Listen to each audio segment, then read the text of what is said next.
Selamat pagi Bapak Ibu dosen. Perkenalkan, nama saya Mekarunat Widianto, NIM 17A10003. Di sini saya ingin mempresentasikan desain SPA 7 saya yang berjudul Gereja Katolik di Geraha Patma Semarang dengan konsep arsitektur hijau. Pertama-tama saya akan menjelaskan mengenai latar belakang, bahwa bangunan keagamaan sering dijumpai di pusat kota maupun tepi kota. Namun, bangunan keagamaan di tepi kota masih sangat jarang ditemukan yang layak pakai. Lalu mayoritas daerah tepi kota masih banyak dijumpai hutan dan ruang terbuka hijau, sehingga bangunan gereja yang saya desain akan menggunakan konsep arsitektur hijau. Sesuai dengan judul, lokasi yang saya pilih berada di Kecamatan Tugu Semarang, tepatnya di perumahan Geraha Patma. Lalu muncul beberapa pernyataan masalah. Yang pertama, gereja Katolik apa yang akan dibangun di Kecamatan Tugu? Lalu bagaimana menciptakan sirkulasi yang nyaman di dalam bangunan gereja, khususnya bagi penyandang difabel dan juga lansia. Lalu yang terakhir, bagaimana merancang bangunan gereja Katolik yang ramah terhadap lingkungan, serta pengaruh arsitektur hijau terhadap bangunan sustainable di kawasan pinggir kota, sehingga dapat bertahan lama. Pertama-tama saya akan menjelaskan mengenai gereja Katolik, di mana gereja Katolik itu dibagi menjadi dua, yaitu gereja Katolik Ritus Barat atau gereja Katolik Roma, dan juga 23 gereja Katolik Timur. Dan gereja Katolik yang akan dibangun yaitu gereja Katolik Ritus Barat atau gereja Katolik Roma, di mana merupakan gereja yang satu, kudus, katolik, dan apostolik yang didirikan oleh Yesus, yang merupakan tempat orang dapat menemukan kepenuhan dan sarana keselamatan. Lalu berikutnya terdapat pola sirkulasi. Ada beberapa pola sirkulasi, yaitu ada direct, curvilinear, erratic, interrupted, looping, distraction, obscure, dan juga diverging.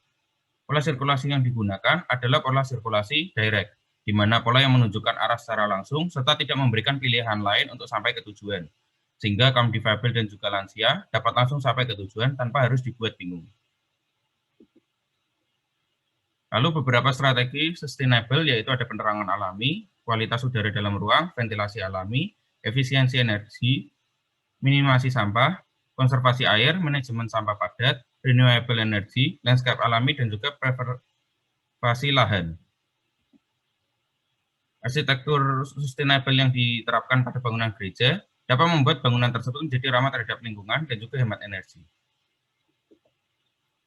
Berikutnya ada analisa angin. Pada tapak, angin yang berembus berasal dari Laut Jawa, yang berasal dari barat laut, berembus ke arah sisi timur. Sehingga pada pengaplikasiannya diberikan bukaan yang cukup lebar menghadap ke barat laut, agar angin dapat masuk ke dalam bangunan. Selain itu diberikan celah agar udara dapat lewat dan juga masuk ke dalam bangunan. Berikutnya ada analisa kebisingan, di mana kebisingan berasal dari arah utara dan juga dari arah barat, yang berasal dari kendaraan bermotor serta dari rumah warga. Namun masih tergolong tenang karena berada di daerah perumahan. Untuk mengantisipasinya, diberikan pohon bambu yang dapat meredam suara bising yang berasal dari luar tapak. Selain itu, pada sisi samping tapak diberikan ruang servis, sehingga suara bising yang masuk dapat tertahan dulu di ruang servis. Berikutnya ada analisa cahaya matahari, di mana matahari dapat ditahan oleh pohon bambu, sehingga tidak langsung masuk ke dalam bangunan. Selain itu, dapat menerapkan pula secondary skin yang diharapkan dapat mengurangi panas matahari yang masuk.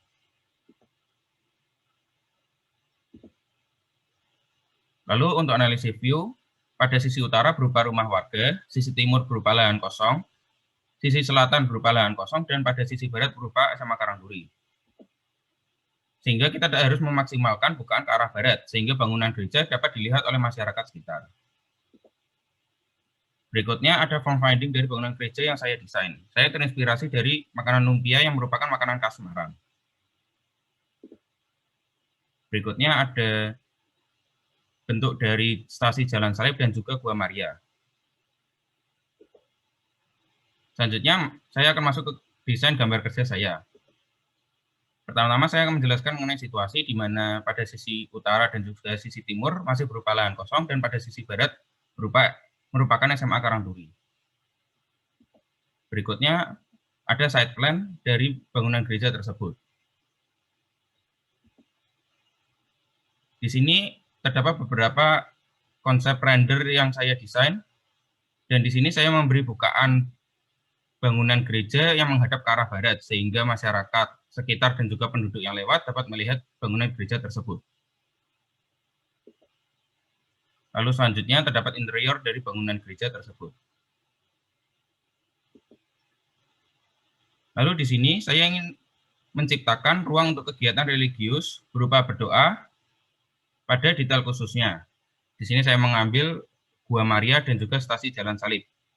Pada yang di atas merupakan gambar denah dari stasi Jalan Salib dan juga Gua Maria.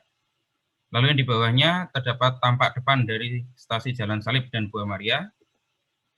Lalu di sini ada potongan dari Gua Maria dan juga stasi Jalan Salib. Berikutnya, di sini terdapat beberapa render dari konsep Gua Maria dan juga stasi Jalan Salib. Sekian presentasi dari saya, terima kasih.